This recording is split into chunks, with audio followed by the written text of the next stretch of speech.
Breaking news, guys. Xavi Simons to Tottenham. Here we go. Let it all work out. Let it all work out. Let it all work out. I'm not even joking. I was listening to that all week before Eze went to Arsenal, yeah, and I was gutted when they used the video on the thing. And then, but I kind of feel like that was the footballing gods telling us, Spurs fans, don't you worry, forget about this dud. Yeah, you're getting Xavi Simons. Like, what the fuck? What did they know? What did they know? What are they cooking? The football script writers have never quite seen something like this. Mate, so you wake up this morning, check your phone. Yeah. What happens? I literally woke up, I think, 2 minutes after the Ornstein bomber dropped. So I woke up about literally 7:30. My girlfriend's alarm was going mental. And do you know what? I honestly felt like I was dreaming, because the last thing that I was thinking about before I was going to sleep, about 12 o'clock last night, was like, please. I was just like, please. I made a TikTok video about 10 o'clock last night being like, this is the worst feeling in the world. I know what's going to happen. We're going to wake up to the Ornstein bomber. He's going to be standing there like the end of my bed, like delivering me the news. And I'm going to be looking at my phone like Lee Judges, like, you fucking cunt. You fucking cunt. You fucking little cunt. I woke up, Miss Alarm was like blaring. I was like, huh? I looked at my phone. I had a text from my best mate that just said, we've won. And I was like, then I saw there was a text from you. I saw there was a text from Seb and Kish. Kish just saying, oh my fucking God, no way. I'm so happy for Kish, because he's been riding this all summer. Yeah. And then I looked, and it was there, Ornstein. Just like, I literally was like, you know, in the In-Betweeners movie where Simon breaks up with his girlfriend and then just shuts the laptop? He's like, yeah! That was literally me. And my girlfriend was like, what? Yeah, like, what? And it was just like, Xavi Simons was signed for Spurs. She was like, just went back to sleep. Did you actually? No, she did. She was like, and then she went and got in the shower. Yeah. I woke up this morning to my girlfriend give me a little kiss. A little bit morning glory. Yeah. Well, that's the thing. I thought that gave me a morning glory. Then I checked my phone, and and I'll be honest. I think Proby put a question in saying, like, is it alright to be hard a little? A little. I've been bricked up since fucking 6 a.m, mate. Yeah. A little bit hard. Yeah, I couldn't go back to sleep. I had work this morning, but like it was an hour later than it normally is. I was not going back to bed. I was literally just chronically masturbating until my actual alarm the VPN got loaded. Yeah. I didn't even need that. I was just looking at the here we go. Yeah. When he said that, he knew what he was doing as well. He was like, Xavi Simons to Tottenham, here we go soon. I know, I was like, you fuck. You little tease. I thought, you fucker. But you clever fucker. You clever fucker. Mate, you know what's annoying though? It's like, he wasn't doing... With Savinho... I can't say it any other way now. And with Eze... Yeah. Dickhead was tweeting every 5 minutes about how it was advancing. I know. Nothing from Simons. Nothing until it was pretty much done. And unless it was about Chelsea. He had Chelsea in his back pocket. It's the same about how he's been moving with Garnacho as well. Like every 5 minutes, like, the deal is expected to go through soon. Yeah. It's like, you said that about 10 minutes ago, mate. It's so annoying. But how are you feeling? Has it set in yet? What do you think this deal means for us? Because everything. this is a ceiling raiser. How's this fucking happened? How have we landed? How Daniel Levy's like a cat, mate. Lands on his feet. Yeah. But to be fair, he doesn't land on his feet every time though. But he has this time, big time. Like I posted that thing of being like, how'd you get up there? It's like, I fell. Yeah. The definition of falling upwards. Tottenham Hotspur under Daniel Levy. Mate, I can't believe how they've got this deal done, because it was the perfect deal from the get-go, but it was just so unrealistic. Unrealistic. And the amount of trauma we've gone through as a fan base, like, I'd compare the feeling of us getting the here we go to when we won a trophy. Yeah. Because I don't know whether we even spoke about it, because we weren't doing the pod at the time. But I wasn't it didn't hit me as like euphoria. It actually hit me with like a relief. Like Yeah, I just sat down and was just like, oh my God. Yeah, Like yeah. I couldn't believe it. And it was like, because how have we managed to get a deal that good over the line when I thought it was done? I thought we were never going to get this 10 signing. Like we were going to be scrambling about. We've got the best target out there, which was just impossible. And that feeling of just relief for me, like, oh my God, like we're going to be good. We're going to be all right. Yeah, we've got the best target out there for the cheapest money. Yeah, so cheap. 51 million cheap. quid for Simons and Kudus. But sorry, £100 million, just over, for Simons and Kudus is insane business. Flashing. Yeah, lights. Like, ball is beautiful. It's like, I think you're right. I don't think, like, don't get me wrong, the dopamine rush this morning was fat, like absolutely fat. But I think it's going to hit tomorrow, like when he's walking out in front of the fans. Maybe he could play. You going to be there? Yeah. Are you going to be there? No. You know Saturday, get him. Saturday league. Going to be warming up the bench. What time's kickoff? What time's kickoff? 3. Class. Same kickoff. I'll probably miss it. Everyone's going to be looking at Simons walk through. You're going to be in the stadium. Sorry, I cut you off. What were you saying about it? No, I was going to say I don't think it's going to. I don't think. I mean, before we started recording, I literally said to you, apparently Tottenham have delayed Thomas Frank's podcast press conference. Could you imagine that? He is so like high performance podcast as well. I think he's actually done it. I think they've delayed the pod. Fucking hell, they've delayed the press conference until 2:30. So I'd imagine they might unveil him then, which is so old school and quality. I love it. But the idea of him coming out tomorrow as well, I think that's when it's going to sink in that we've actually just signed a fucking superstar. Yeah. It's like, but maybe if the medical's done, maybe he could play. Could he play? Visa, I think, like a visa or something. It's not. I don't think he's like finalised the deal with Leipzig. Is he? Haven't you have to like terminate? It's like the severance, like it's essentially like just his exit package is what it is. Okay. I'd imagine if they like, there's only one reason why they delayed that. It must be totally done. Like it's all done. 100%. He's signed the contract. He's down the contract. Signed the contract, big boy. He's done it. I mean, I'm so giddy. Giddy. Do you think this is the best signing we've made? The biggest signing since Van der Vaart? And it kind of works like full circle if that is the case. Because I don't know what your answer is, but it's like Dutch 10 gonna rip up the fucking. No one expected him to come to us. Gonna fucking rip up the league by storm. Hopefully. That was right at the end of the window as well. Right at the end of the window. I've got vivid memories, right, of so that was back in the day before social media had like any sort of real input with transfers. I remember it was like I think it was the day before deadline day, maybe. I remember it was like I was on school holidays. It was like 10 o'clock at night, and my stepdad went just like he just went like before bed. He had like a little office in our old house where he used to work from home. He was like, he just walked in there, loaded up the computer, and he was like, I'll just have a little check on Sky Sports News. One little check before bed, see what was going on. And we had a little little TV room that was like a little just walk down from it. I vividly remember him coming in. I was sitting watching the TV, like Family Guy probably or something, and he come in and was just like, he literally said the words to me, which is so funny. He was like, "The Spurs have swooped," and that is stuck in my brain for all of these years. That was what 2010, so that was 15 years ago. Yeah, he literally came in and said that. He was so excited. He was like, "We're signing Rafael van der Vaart," and I was like, "What?" And it was like, then we went back into his office, looked at the website, and it was like right there, Spurs are like agreeing a deal. And then he got announced the following day, I think, on deadline day, like 8 mil off something. I think it was like 8 or 10 mil. Yeah. It's like, and the thing is with Van der Vaart, obviously, like he was at the time, he would have been like 28, 29, I think, when we signed him. He was coming towards like the end of his career, just sort of past his peak. He was amazing for us though. Like for 2 seasons, he was fucking quality. But it's just that same thing of like, it feels like he's got that stardust. Like, you know how we all got really excited about Ndombele? It was like, I think the potential is insane. And when you watch him do these things, it's great.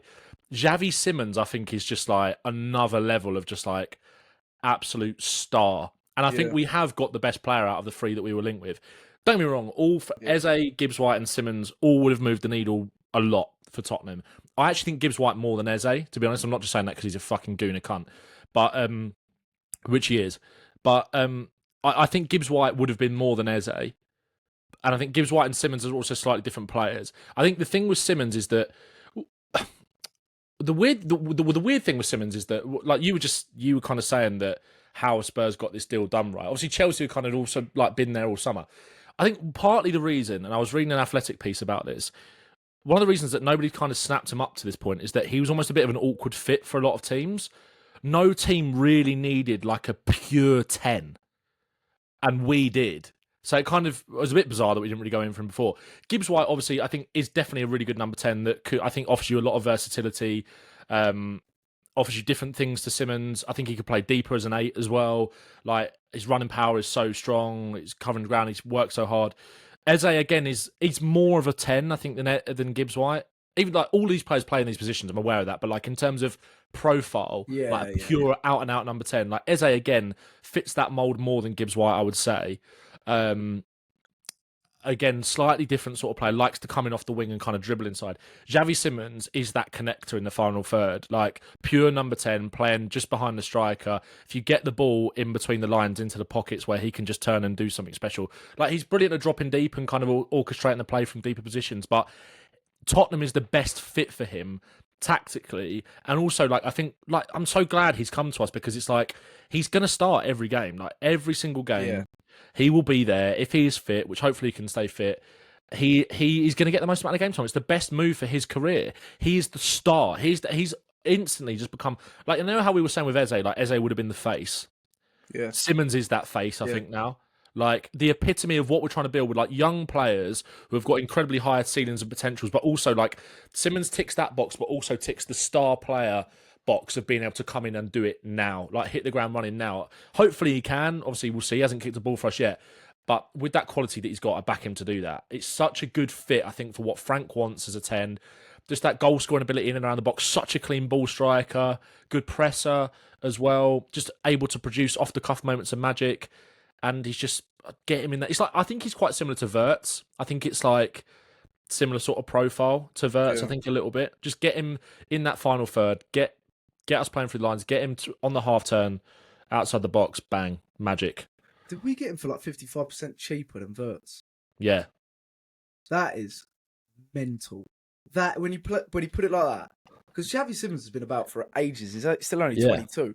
And the thing is, what I like about it is that also, I think it moves the needle in terms of like the sort of mentality shift at the club. Obviously, we've got the trophy, but you're now looking at Simons. You're looking at Kulusevski, Tell. And these are really random like players. You're going to be like, why the fuck has he just brought up Tell? But I'm saying it because like these players have come from massive clubs, and they're going to bring that mentality over with them. And Simons is like the cherry on top of the cake, because he's been at Barca through the academy. He's been the captain of Barca, wasn't he? Like, everyone remembers Xavi Simons when he was a wonder kid. Everyone was talking about him. And then it was almost like, oh, he's gone to PSG, and like the hype died down a little bit. He was still amazing, but it was like, this kid's so good that his demands are going to be so high. He was on really high wages at such a young age. But then he sort of had to like restart his career and go to like PSV and earn his name on the global stage without being that wonder kid. And I feel like there was two phases of Xavi Simons' like development almost. That wonder kid everyone knew about, who was in really high demand. And then the player that had to go away and prove himself for PSV and then Leipzig and earn his way up the ladder as if he was a usual player, because he wasn't. He was such a high prospect. And that's why I feel like he's been quite well. Sorry to interrupt you, but I feel like he's quite. Me and Kish were talking about this on a live last night, where we were talking about the fact that he's got a super agent, and sometimes you get a little bit wary of that in terms of the people that are advising him. His brother is also an advisor, who I was checking at about 12 o'clock last night on a website where you can see who people recently have followed on Instagram, because I saw someone posted a screenshot, a Chelsea fan, of like the fact that Faustino Simons, I think is his brother, follows Chelsea, and I was like, please don't tell me he's in like the last 5. I went on this website, which everyone was looking at for Simons and Porro. Do you remember the whole thing about... Yeah. That was actually legit. Sorry, Savinho and Porro. Yeah, that was actually legit. Like, Savinho did follow Porro as like his last person. I checked, and Chelsea wasn't there, and I was like, right, so he's just followed them for ages. Fair enough. Xavi Simons like followed all of the Chelsea players, like Delap and Colwill and all that. They weren't there either. So I was like, okay, cool. But I think what you were just saying in terms of like making those career steps, I think he's done that really well. I think you get a lot of like players who have this incredible hype who are coming through at La Masia and maybe don't quite work out there, and it kind of goes off the rails a little bit because either they get a big move and it just doesn't work or whatever. Like you said, going to PSV, going to Leipzig twice on loan, and then they obviously brought him in, realising that he wasn't going to work necessarily at PSG, so he moved away. Like it feels like he's made the right step at every stage of his career. And Tottenham over Chelsea, even though Chelsea, officially didn't actually bid, we don't know what was really going on behind the scenes, but they obviously wanted him. He agreed personal terms with them. He obviously wanted him.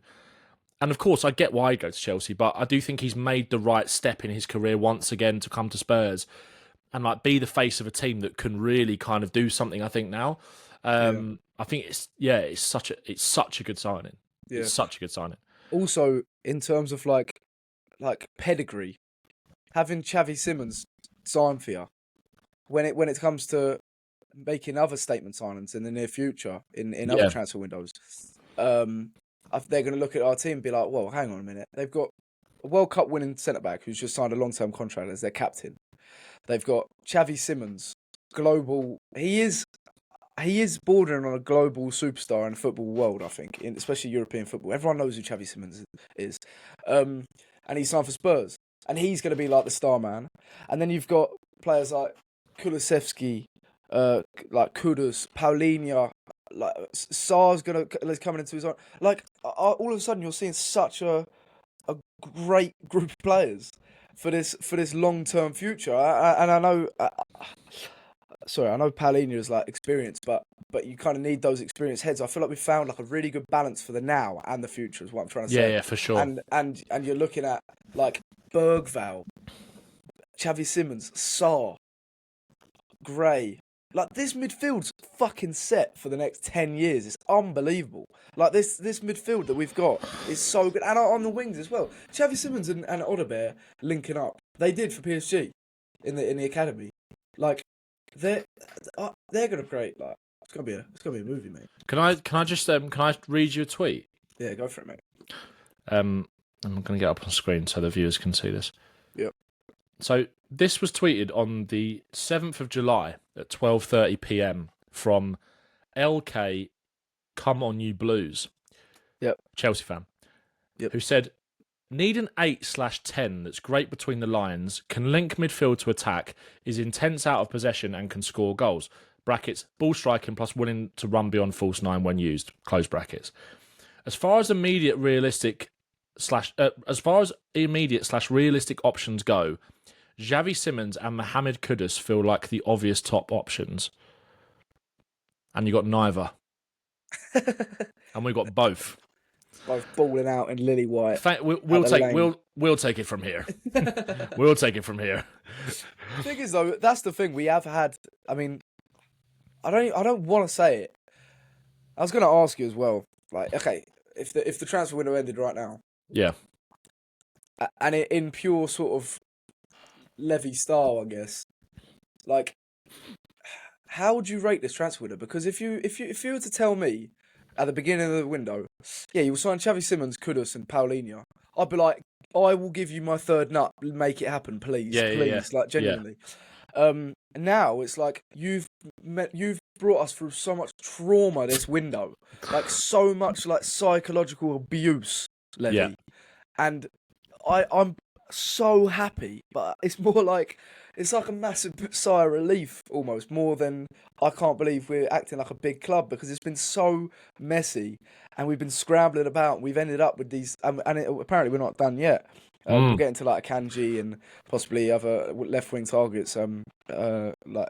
But this window's our best for years. But we've done it in the most Tottenham style possible, getting rejected, public embarrassment. Like, do you know what I mean? It's so hard to sort of comprehend. So, how would you rate this out of 10? How would you have rated this at the beginning of the window? And I want to know if it changes now it's the end. I know we could make some more signings, but say these three, just these three. Yeah, totally the same as you. Like, if you'd have said those three players at the start of the window, you'd bite your hand off. Absolutely bite your hand off for that, in terms of covering off the most important positions going into the season, considering Kulusevski's long-term injury. Obviously, we didn't know about Maddison at the time, but you would have maybe thought, okay, they're bringing in Simons can play on the left and can play as a 10 as well. That's sort of that hybrid player that maybe we feel like we kind of needed. as an alternative. Like it was like from the start of the window, all our fans were like, "Give us Eze or Simons," and we're buzzing. This was before obviously all the Gibbs White links. So superstar signing, Paulinho, makes loads of sense. Even though maybe we need a bit of a ball progressor, cool, whatever. Just like I don't think anybody would have said no to that signing necessarily. So at the start of the window, you're thinking that would be like at least 8 or 9, like, and obviously we've been through a hell of a lot to get here.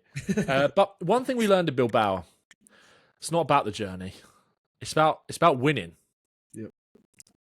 And we won. Yeah, I think we won. But then again, you can't ignore the process. Like it does worry you, I think, for future transfer windows. I guess that's the kind of, it's the balance of to give the club some credit to an extent. Like it's the balance of when you're that ambitious with your transfer targets, and to be fair, they have been with Savinho, with Eze, Gibbs White, Simons. There's always a chance for it to go wrong, because when you go from shopping in like Marks and Spencer's, like a nice shop, get some good food in there, to Harrods, look, we've kind of been shopping in with like these kind of targets. There's other rich people shopping in Harrods as well. Exactly. So it's like you've got to be careful that there's other sharks, and naturally you're going to kind of open yourself up to other clubs kind of coming in. So there is always a danger when you are showing that amount of ambition as a club that has, it feels like has postured as a massive club for a while, considering Levy has kind of come out and consistently said we want to win the Premier League, Champions League, all that kind of stuff, but we've not backed it up. They tried to kind of back it up, to be fair. I'm not saying that signing Simons is going to make us win the Champions League. But that is kind of the danger of trying to sign those players, is that there's always a greater risk for heartbreak, I suppose. But that being said, it did feel very panicky and very kind of scattergun. And if we'd have just done our due diligence or acted quicker and acted more aggressively on some of these players, like Eze mainly, then we would have saved ourselves a hell of a lot of embarrassment and wouldn't have made our fans as worried about future transfer windows in terms of the process and in terms of not just getting deals done. Like there was a lot of chat the other day about Paratici coming back, and there was a lot of chat about I'm not sure if that's the right thing. Then people go, no, he's much better than Lang, get him back, all that kind of stuff. Lang, Parachi don't matter really. Like they're both good sporting directors who have got some things right and have got some things wrong. The problem is the people above them in terms of pushing the button and getting the deal over the line. Like it's not about the identification of players or the scouting, because I think we're casting such a wide net, and also a net that's picking up some really incredible talent, whether that is proven or not. It's the actual ability to get the deal done. So that does worry me for future windows. But then the fact that I think Levy kind of with the Simons, it was almost like you can't go through that again. If you're going to do this, you've got to do it. Like you've got to get this done. So. And they have, fair play. But of course it does worry you a little bit. But now we're here. We're kind of in the end game. They're 3 brilliant signings, and they're not done. Like there's talk of a centre-back, there's talk of a left winger. I wanted to ask you about left winger, because there's been chat about Savinho this morning about Spurs are just like, they don't want to walk away, but I can't see that deal getting done. I think he posted something on his story. I did. I was making a TikTok when that happened, and I did a live translation of what it means. It means, basically, fuck you, I want to join the Spurs. So he said. Yeah, it basically did. It basically, what Saudades, I think is what he posted with like the little blue love heart. It translates to like the longing for some. I think he's basically trying to say that he wants to get back playing for Man City. I think that's what he means. So it's like he knows he's not leaving. It's like he wants to get back. So fair enough. Like I totally get it. I think he was definitely open to the move. Who would be your left winger target? Well, do you know what? It would be Lookman, but and there's a lot of like ITK saying that he's really high up on the list. I think I just saw is it George Bannister? He said it's not true. He said it's not true. And I don't know whether I think he would be a market opportunity that we again land on our feet, because I think he's a really good player. Like I actually think then he counted homegrown. Like it kind of makes sense. I think he might do. He came through at Charlton. And then he went to, I remember, Everton, and then he was at Leicester, Fulham, Leipzig. He's had a proper career, like a proper careerman sort of thing. Like a journeyman. Yeah, journeyman. That's it. But the thing is, he's reached that level where when people have to. It's a little bit like the. Let it all work out. It'd be a good story for him to come back to the Prem. It's I think at this point in his career, for he sure. He won like African Player of the Year after he scored a brace or a hat trick in the Europa League final. He's got a hat trick. It's the Leverkusen team that went unbeaten. Yeah, exactly. So like I would love him, man. He would fit the system really well on that left hand side, and also a bit of a bagsman. Like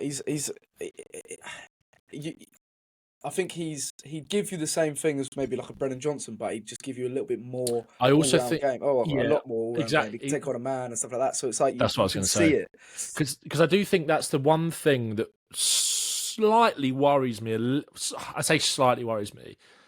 Like in terms of you look at that front line, you take Johnson away, you take Richarlison away. At the moment, anyway.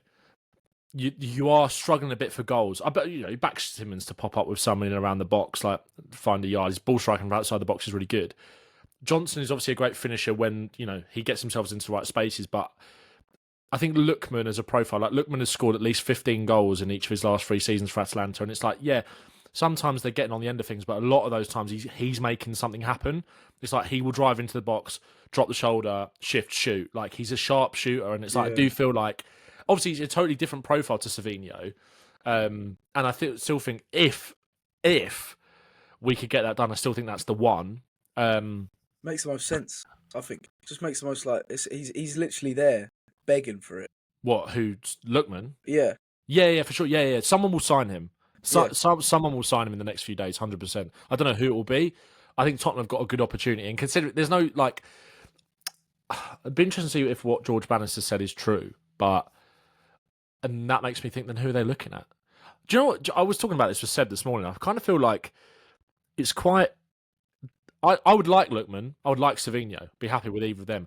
It's also quite fun now. It's a bit of a get like, who are they going to pull out of the hat? Like, I'm quite like... As much as I said, it does worry me, the process of like what are we actually doing? But then when you kind of step back and think about it, this does happen for a lot of clubs as well. There's natural bit of panic towards the end of the window. I'm looking at transfer window. I've got no idea who they're going to pull out. I'm looking at transfer window. Left wingers. This is my research. Oh yeah. I'm looking at him, and I can kind of see fucking Malik Fofana or something like that. And apparently he wants to stay at Lyon. Did you see that? Oh really? Apparently that was the other day. I'd rather keep Odebear though. Like I feel like they're quite similar, like sort of profiles. I need to sneeze. Oh, I cancelled it. No, that's clutch. Little fake shot. And then maybe. I'm looking at this. It doesn't fill me a lot of that confidence. Bradley Barcola off the table. Yeah, maybe. What? There's Doué. I mean, yeah. Who's that? Nusa double swoop. Should we have a look at some of these names? I'm going to get them up on the screen. Iliman and Jay. Mate, and Jai is so good, but I just feel like it's. I feel like if we're going to get a winger, I feel like we need a winger. Apparently, Hudson-Odoi. There were rumours the other day that Hudson-Odoi was on the backup list for Savinho, but apparently someone also... I think Paul O'Keefe said that he's going to sign a new contract. Oh, really? Yeah. Marinakis that's gone quite... at it again. Gakpo? You just look at the top 10. What filters should we put on this? Okay, let's be a bit realistic. Let's go... Okay. Under 20 mil. Is there a filter? All roads lead to Werner. Do you reckon Harvey Barnes? Harvey Barnes. Ooh. What do you think Postecoglou's doing right now? He's looking at his phone. Do you reckon he's like, what the fucking hell is this, mate? Yeah. Like when he went last year, they were like, Ange, we're in negotiations with Leipzig. I think you'd be happy with this one. He's like, fucking hell, mate. Leipzig, you get Xavi Simons or he's like, yeah, it's a pretty decent striker there, Sesko, mate. Yeah. Further. Not them, not Sesko. Maybe the future. Maybe the future. Yeah. Not right now.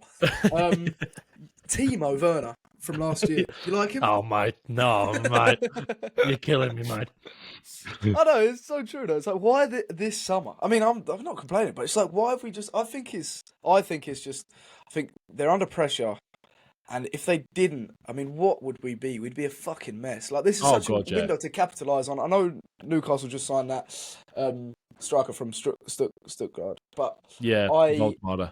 Yeah, that's what? What'd you say? You have a stroke? Voltmarder. Well, I know he's supposed to be really good, and he looks really good, but a lot of money. It was a lot of money. Yeah, they've spent that badly off it. I mean, not badly, but Jacob Ramsey, Langer, and Voltmara. Yeah. For like what, 200 mil or something like that. So Yeah. we just spent 100 mil on Xavi Simons and Kudus, mate. Come on, there's levels. Levy, but Levy is love. Levy is life. Bald is beautiful. But that's what I was saying. Like like I feel like this was an opportunity to just make that jump away from the Villas and the Newcastles at this moment. Yes. And try and just still compete with because it's getting ridiculous now, the players and the calibers that teams are buying. And that's why it just wasn't shocking at all that Simons was close to Chelsea, because it was like, yeah, of course they're fucking after Simons, because that's what they do. That's what all these teams do. So it's like, this was our moment to do that. I do think it's a little bit like, it's a little bit like, this is a weird analogy, but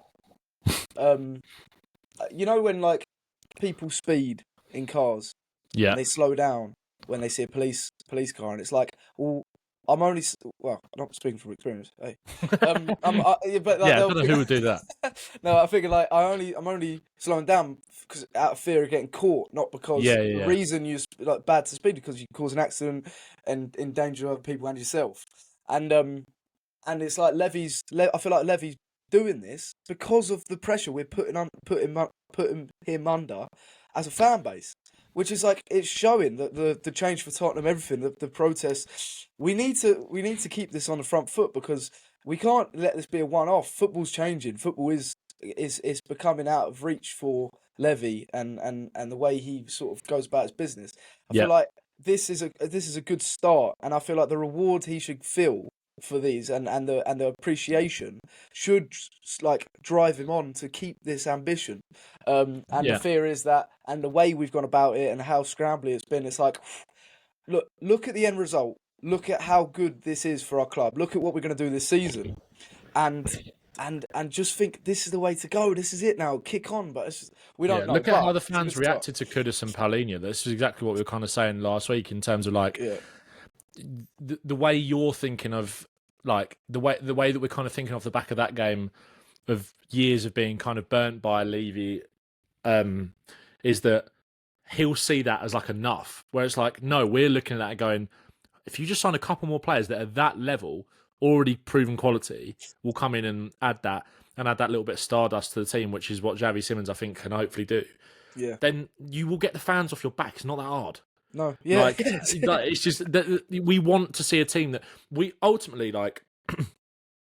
That Europa League final had to be, or that Europa League win, had to be a springboard for Tottenham to go and kick on to another level. To, like you say, capitalise on an opportunity where Newcastle were really struggling with obviously losing Isak. They've spent a lot of money, of course, to replace him, but you know. Aston Villa as well have hardly done anything. Like, these are the teams that should be saying that they should be in the big six over us and all that kind of stuff. Like, go and put your dick on the table and say we're not being left behind. Like, yes, that last year was a total blip, like awful, and we did the right thing and the hard thing to Levy and Vinay and whoever's credit by sacking Ange Postecoglou and moving on with a new manager. Use that trophy actually as a springboard and a platform to go and put yourself in the best position to go and win more. If Tottenham end this window with another winger and a centre-half, this is the first window that I can remember probably in my life, certainly my adult life, where you feel like we've given ourselves the best chance. We've done everything that we can and fair play. Yeah. You still obviously have to criticise how we got here, of course. But like you said, it's we ultimately needed to use that as a platform, and I do think that's changed a lot for us, that win now. I do actually think it does. Frank spoke about the mentality when he kind of came into the squad as well. We've been able to keep Romero as well, which is good. You could chuck that in the signings effectively. You know, it's good stuff. Like, concerning, obviously, but good stuff. Yeah. I mean, I just want to thank Ange Postecoglou for changing my club forever. That video that you put up earlier killed me. Of just him eating the steak. Oh, yeah. But the thing is, I agree with that. But again, right now it depends on the left winger. Like, we can make a stopgap signing like Akanji. We'll get into him in a minute. But I think the winger still has to be an upgrade in our starting 11. And looking at it, you've got to properly replace Son, haven't you? I think exactly. Yeah, and I mean that's the thing. I'm loving the Simons signing because he could. Like, I'm already thinking, we play Arsenal or we play Chelsea or a team where we're going to be like, we need the what we had against City in the midfield. You could play Kudus and Xavi Simons on the wings. Yeah. Richarlison and Solanke up front, and still have that workhorse Paulinho, Bentancur, Sarr midfield, and you still have that creativity. You wouldn't be sacrificing the creativity out of the team because Simons is versatile. He can play in that 8 probably. Yeah. So I mean I'm buzzing with that, but yeah, with that starting 11 winger, it needs to be. I'm looking at the options. I saw you had Rafael Leao. I saw that. He took it off the screen, but I did see it. Imagine that. I mean, I can put it back on the screen. Yeah, put it back on the screen, mate. We can dream. But I mean, I was just thinking. Let him dream, mate. Mitoma's probably too old now. Yildiz will be off the table. I don't Wrong know. player. Nico Williams. Nah, he's not gonna. I mean, Why not? No, obviously, mate, this is dangerous. This Simmons signing because it's actually maybe a bit delusional. It's like a signing that we make off FIFA and be like, yeah, it'd happen in real life. No, it would never work. It never would happen. No. This is why it's so exciting. It's such a game changer for us, which I think it is. Maybe because I mean, Akliouche is always there. Maybe the club see him as a Vinicius Junior. For the audio listeners, Ben's why not? Vinicius Junior. I'm looking at the trophies on the transfer market. But Anthony Gordon, yeah. Stop the Isaac deal for Liverpool. They're our title rivals now, anyways. Liverpool. Yeah, true. Yeah. So, but I think maybe quite uninspiring outside of that, isn't it? Yeah, it is. Akliouche, maybe he's not a left mid. He's more of like a. That's what when it came out that he was being looked at as a Savinho alternative. I didn't really understand that. No. Again, obviously when they say alternative, they don't just mean like for like in terms of profile. So there's obviously something that's been thought there. I get it, but I was like, Akliouche would be an Eze alternative for me, like someone who I think because Akliouche is like I think he's a right winger who definitely can play in the 10, but I don't see. I've seen him like drift over to the left, but I don't see him as a left-sided player really. I know he's left-footed. I see him as too similar to like Kulusevski and Kudus really in terms of what like different styles in terms of how they do it, but in terms of the sort of player that they actually are and profile-wise, I think he's too similar to that for me. How do you feel with if they said, look, Johnson's left mid, Tell left mid, Odegaard left mid, they'll do. Yeah, Simmons I wouldn't kick off about it. But now we've had our balls tickled with Savinho. I'm just like, we've been teased. And that's the thing, like you said, when you look through the rest of the market, I mean, Kenan Yildiz would be fucking phenomenal. Imagine that. Imagine Simmons and Kenan Yildiz just like linking up. We're building a super team. Yeah. Let me change the filter to, what about right wingers? Is there any right wingers that can play on the left? Yeah, right wingers, yeah. Let's have a look. Let's see. Rodrigo? Lamine Yamal? Hester. It's just, I'll tell you what, he's made a right fucking cock up him, isn't he? And Bowman. Yeah, I know. It's terrible, isn't it? You know what? There is a part of me that kind of thinks, I don't know if. I mean, Fabrizio Romano said about Semenyo, didn't he? Yeah, that's panicking. That I think. I mean, he's just signed a new contract, isn't he? Maybe tomorrow. We just in a transfer request. Frank imagine the scenes of after the game. Frank goes up to him, just a little dap up, and on Twitter after it's like, what does this mean? Like he's just shaking hands with Semenyo. After he's probably just put 2 past us. You know what? I don't. Not to bring a Debbie Downer on the whole thing, but I'd be surprised if it isn't Lookman. I'd be surprised if we actually end up with a quality start in left mid, or left winger. Like I'd be like. Because I just don't know who it is. Like I don't. When you're looking at the obvious out there, not even that. Like when you're looking at like even the Malik Fofanas and that, it's just like you're just thinking. I don't know. I'm not sure. I would kind of rather keep Odegaard maybe. Like unless we're being like Xavi Simons could be a left winger, and then we sign like Paquetá out of fucking nowhere. Morgan Rogers. Do Tottenham. I don't know, honestly. But this is the sort of thing. It's like we're thinking possibly we could, if we can both do it, maybe going live on deadline day. A few like surprises and stuff like that because we did it for January and that was fun. We had the tell bomber But moving on to Akanji, because we've been linked today from another Fabrizio Romano bomber.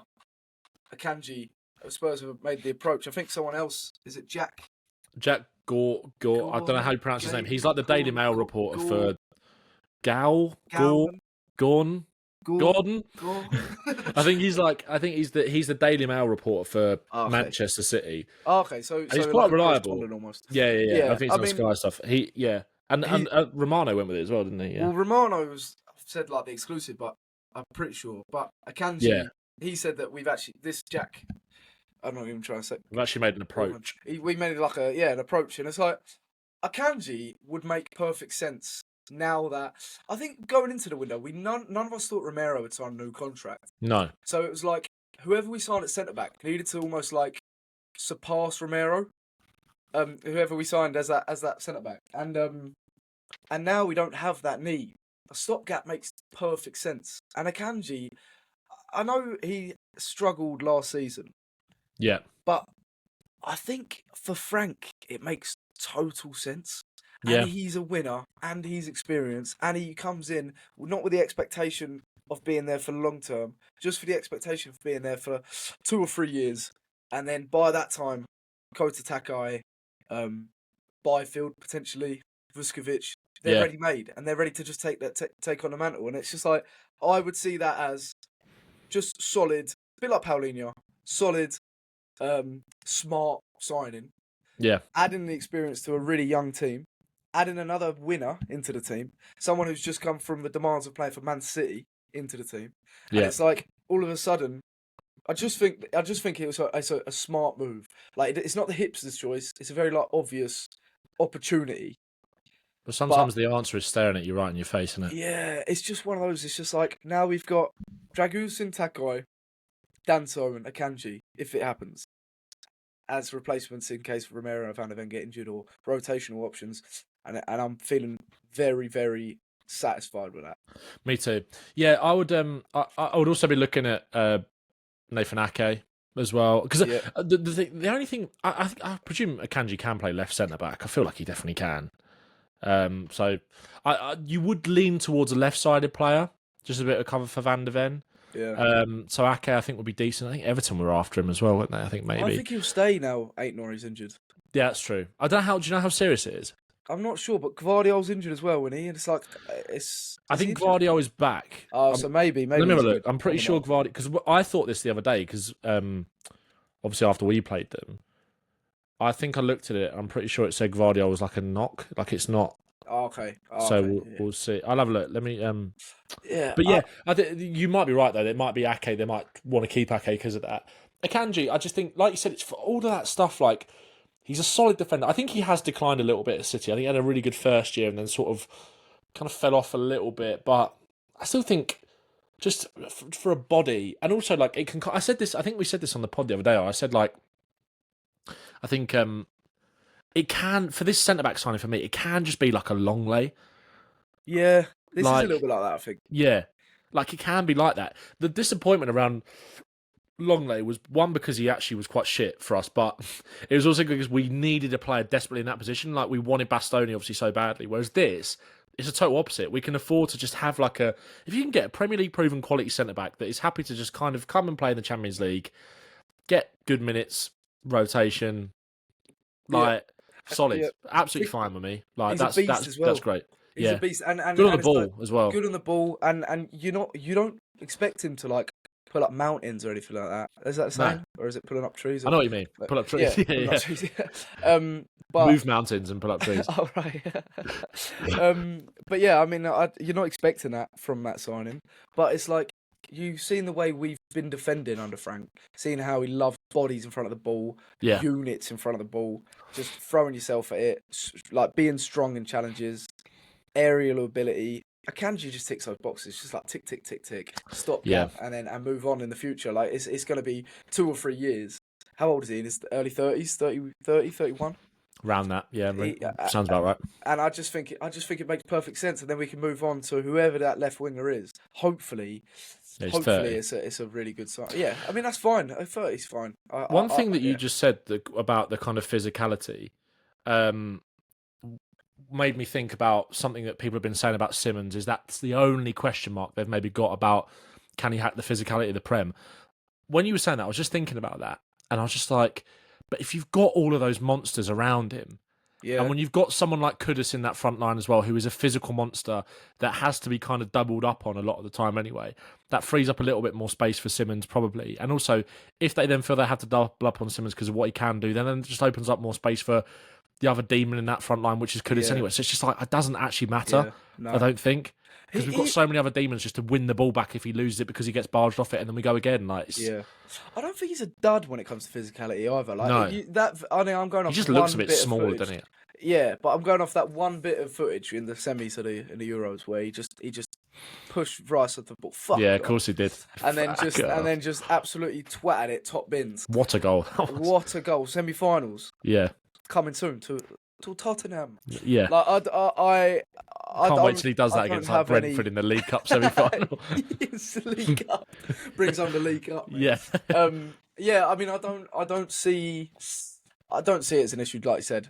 I mean, yeah, I really don't. And he's still got a work ethic. He's still gonna like bust the gut to Good get presser. back. And he'll have to. He can't be. I don't think he'll be like in his mindset a luxury player. No. And again, that number 10 needs to run more than anyone. But you are a sort of essential in everything. Like, how do you see him as a? Because you'll be more of an expert. Like, do you see him as a Eriksen type 10 or a Damsgaard type 10? Because they're very different types of attacking midfielders in that Frank system that we've seen so far that we can judge off. I don't know. I think more. I kind of bit of both. I think maybe more I think Damsgaard and Eriksen are quite similar. I don't really know. I think Eriksen was more of like a playmaker. Sorry, someone just wrote in the Fighting Cock group chat, and I just had to double check whether it was a lie, saying that Chelsea have bid and the deal's off. I just really worried me then for a second. What? It's not. Don't do that. It's not. It's not. It's not. Jesus Christ. It's just like, what the fuck? That's why I was hesitating on the question. I was like, hold up. You're not playing, mate. Nah, no, I don't think we need to worry about that. Don't think we need to worry about that. Do I see Simons as more of an Eriksen kind of 10 or like a Damsgaard? I think he's got the energy of both of them. I kind of see them as quite similar. I think those two. Yeah. I've always thought that when I watched Damsgaard. I think he's a bit like he said, didn't he? I'm he was thinking of the same thing. There's different types of Frank 10s, isn't there? Like that we've seen him use. I mean, is it Eriksen or is it because Damsgaard and Yeah, well, he kind of used Eriksen and Damsgaard in I think quite a similar way. Oh, okay. Maybe Eriksen just couldn't run maybe as much because of obviously, Damsgaard's more of a dribbler, isn't he? Yeah, but he also liked I can't really remember because it was first year of Brentford in the Premier League. I remember watching Eriksen there, but I wasn't paying attention that much to what he was doing. Damsgaard drops deep. He plays on the same line as the striker, but will then drop deep to receive, play those direct balls in behind. But he also covers so much ground and knits things together in the final third. It's just a very complete kind of number 10, really. But a lot of it is about kind of almost being in a front two with a number 9. But he drops back off into Brentford's half, certainly under Frank anyway, and will help create that space in behind by dragging players with him and playing those kind of direct passes. So he can do it deep, and that's what Simons can do as well. Like, he's very good in deeper kind of pockets. But I also think with Simons, it's like, I think the main thing is you want to progress, you want to get him a bit like Florian Wirtz, which is actually what Liverpool kind of struggled to do, I think, on Monday against Newcastle. You want to break that midfield line and then get him on the half turn in and around the box where he can run at you. He's so dangerous. Get him involved in the game, Jay. You know what I mean? So yeah, I think he can do some of that Damsgaard sort of stuff, but I also see him as just like a final third, that sort of connector, and knits everything together. I don't think Frank's ever had this type of player. He must be thinking, fuck you now. Yeah, I feel like I'm dreaming. Genuinely, I don't think. Imagine. Like, I don't think we didn't expect this caliber of player to be joining us. I have no idea what he must be thinking. He must be over the moon. We were saying he's Did we say this on the pod or before?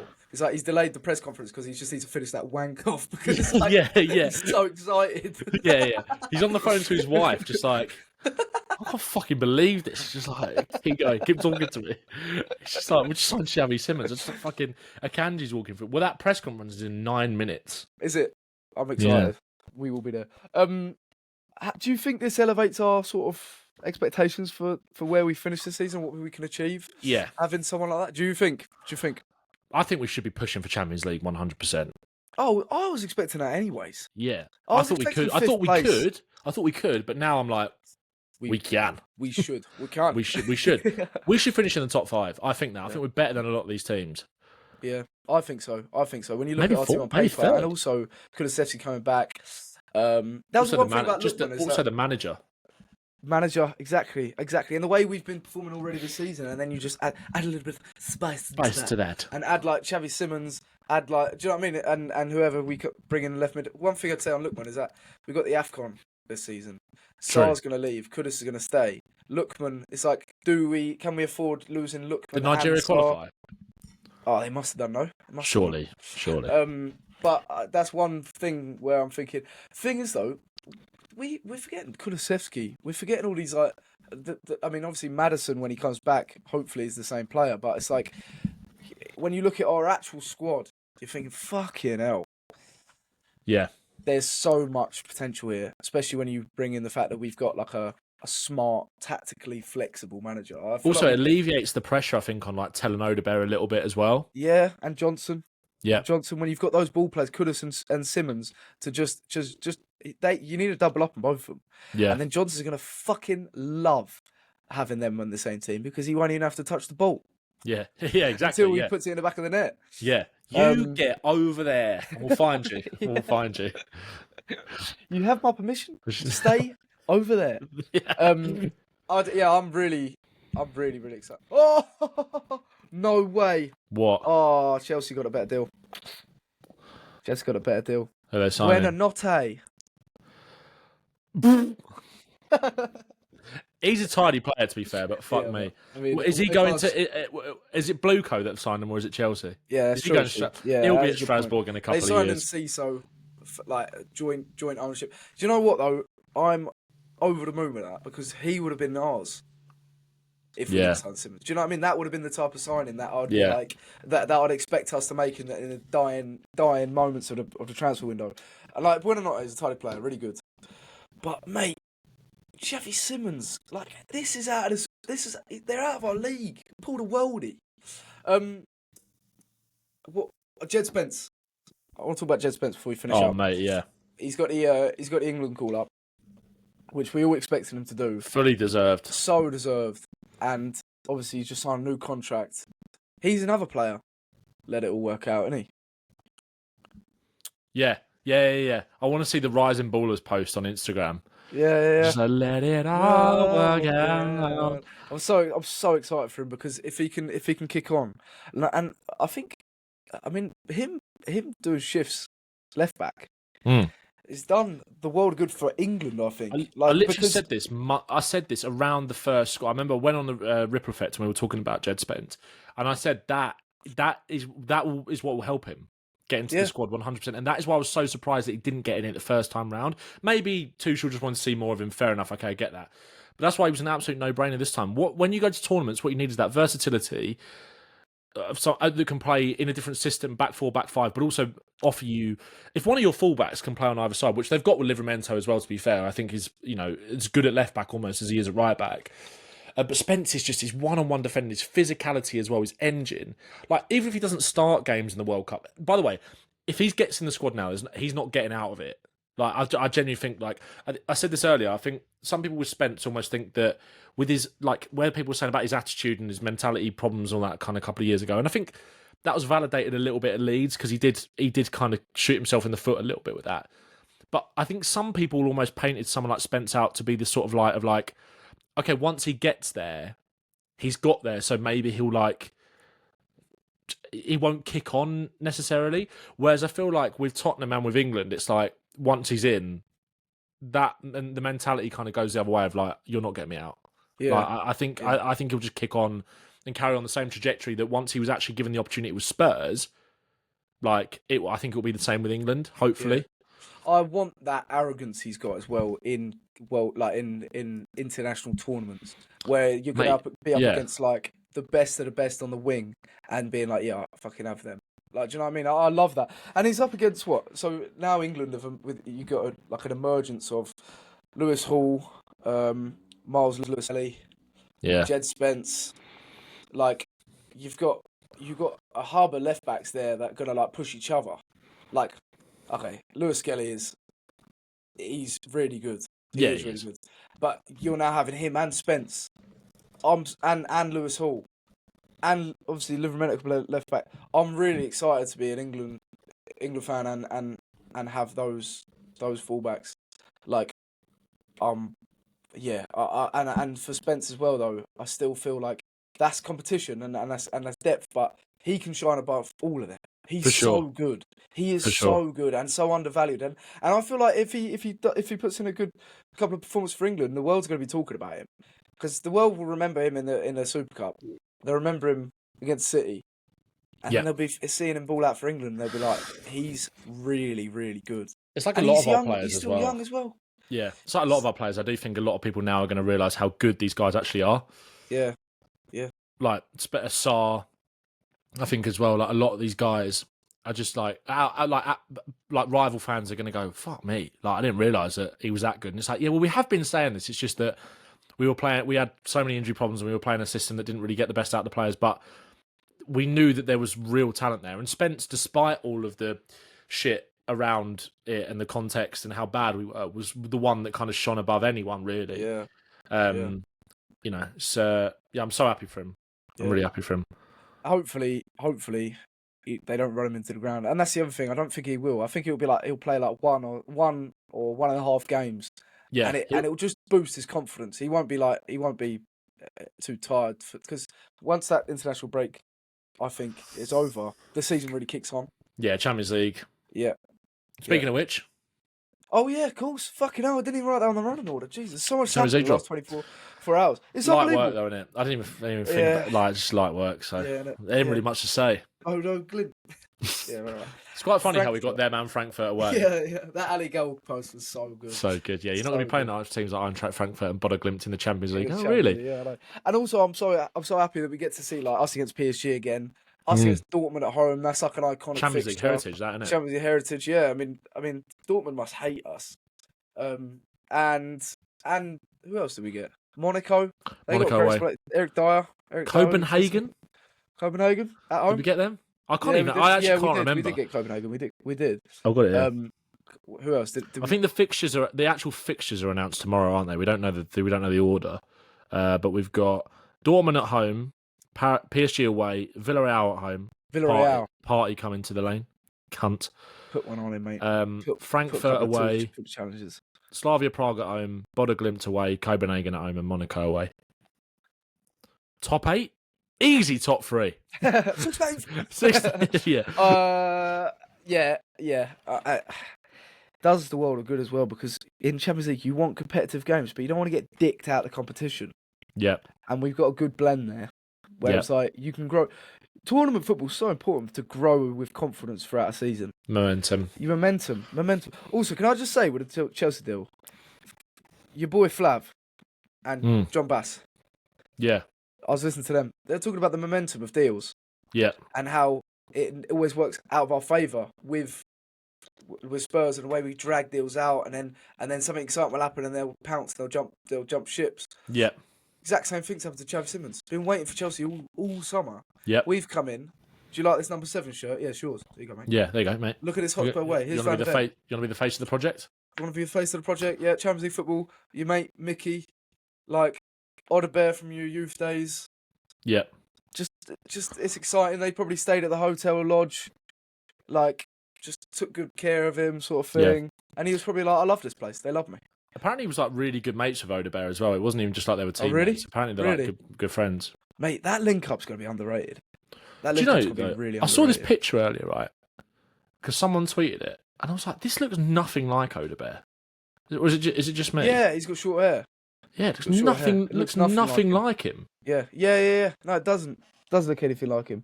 But that is, yeah, so am I cooked? Who the fuck is that? Odebear. Looks nothing like him. Am I cooked?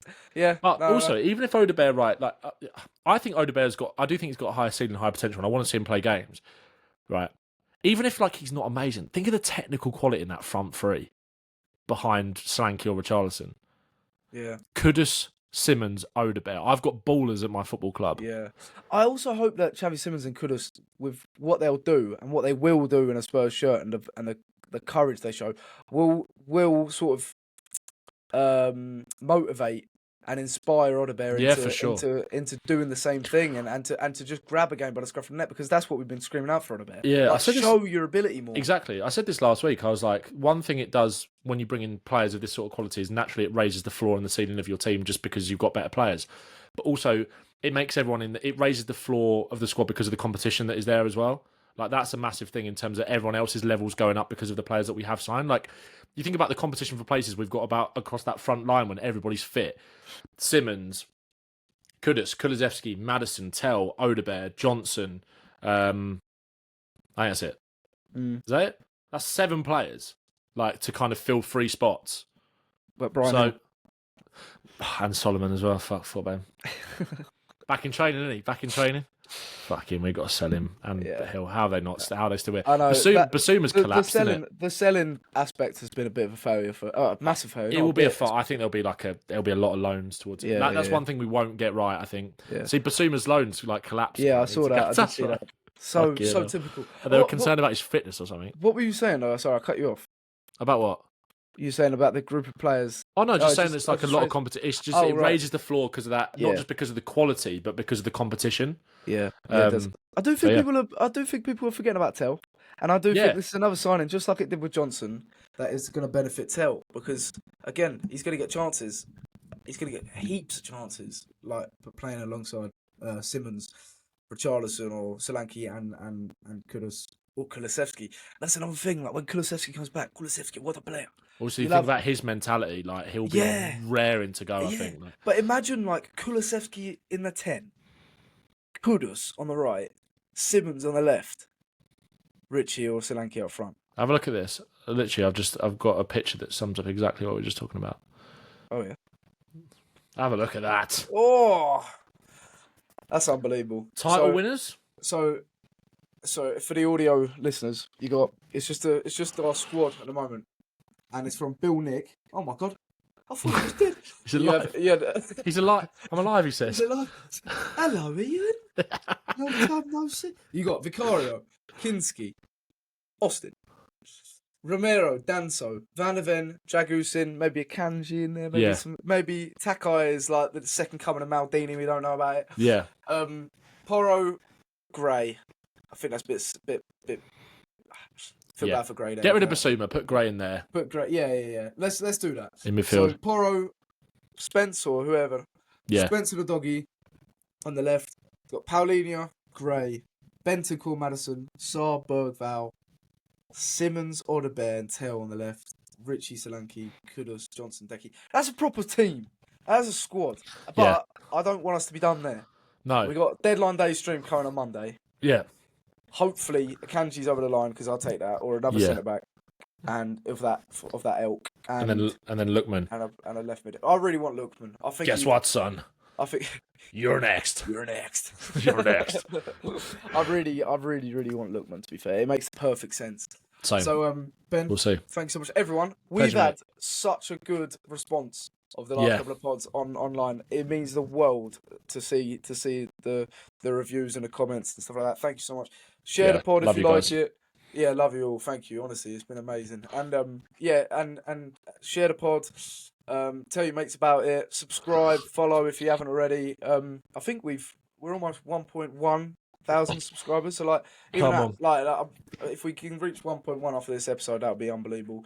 Like the video on YouTube, like it on Spotify, leave us a comment on there as well. Ben is gonna sing "Let It All Work Out" as he ends the recording. And after you watch this podcast, you're gonna lock into this. Let it all work out. Let it all work out. Let it all work out. Let it all work out. Thank you, guys. Thanks, guys. I'm about to lock into Thomas Frank's press conference. Oh, yeah. All the best. See you later.